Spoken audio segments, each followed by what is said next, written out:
Nuit Blanche has existed for, I think this is the 12th year. The idea is that for between sunset and sunrise, people can kind of experience the city in a brand new way. I come to Nuit Blanche to see the different art exhibits, to see what everyone has in store and see what kind of art can inspire me. I love how it's a really international experience, how there's Nuit Blanche in Paris and Brazil and like all over the world. I love the expression. A feeling of love that's channeled towards the viewer. Spur of the moment, it sounded really cool. Honestly, Toronto throws some pretty good events. At the AGO, people gather to watch as artists present their sometimes larger-than-life pieces. My name is Nicolas Depensier. I am the co-director and cinematographer of Ancient Forest Alliance. Ancient Forest Alliance is a recreation of a British Columbia old-growth forest and trying to create an immersive sense of being in an old-growth forest. And that involves a very old tree. It's actually a danger tree that is being felled, so it falls in slow motion.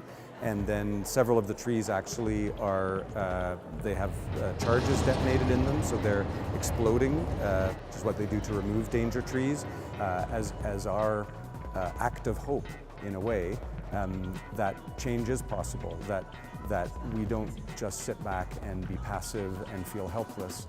We do what we can to express that powerful feeling of something isn't right, or there's something that's nagging at us that feels out of balance in our kind of perception of the universe.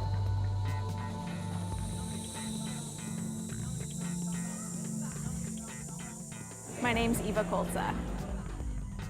Dust Cycles is a video installation exploring the geology and history of the Scarborough Bluffs.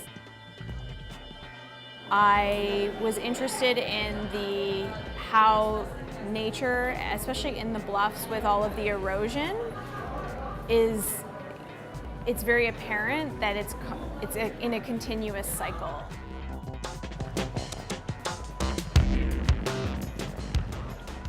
My name is Daniel Iregui. This piece specifically, it's inspired by the future, and I work a lot with randomness and infinite systems. So this is like an idea of the future being something that changes constantly, and it's just being written as things happen. So this one is a tunnel into infinity that really changes randomly and infinitely based on some decisions that the computer takes. He's creating these kind of endless moving tunnels. So you stand between two vertical screens and you get this feeling of kind of moving through space kind of infinitely. The idea of sort of randomness and letting go of the final result, delegating it to the audience. I created this idea of a future that just changes constantly.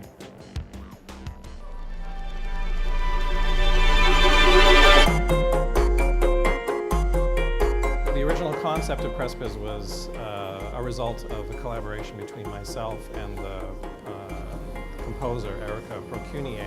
And so we had worked together before, and Mark had this brilliant idea of having this sort of inspirational process where I wrote a piece and then we gave it to all these other artists to be inspired by it and to create their own works of art from it.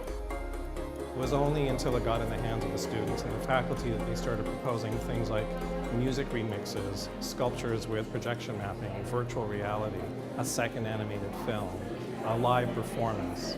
So for us, it's really been an experience in discovery and curiosity.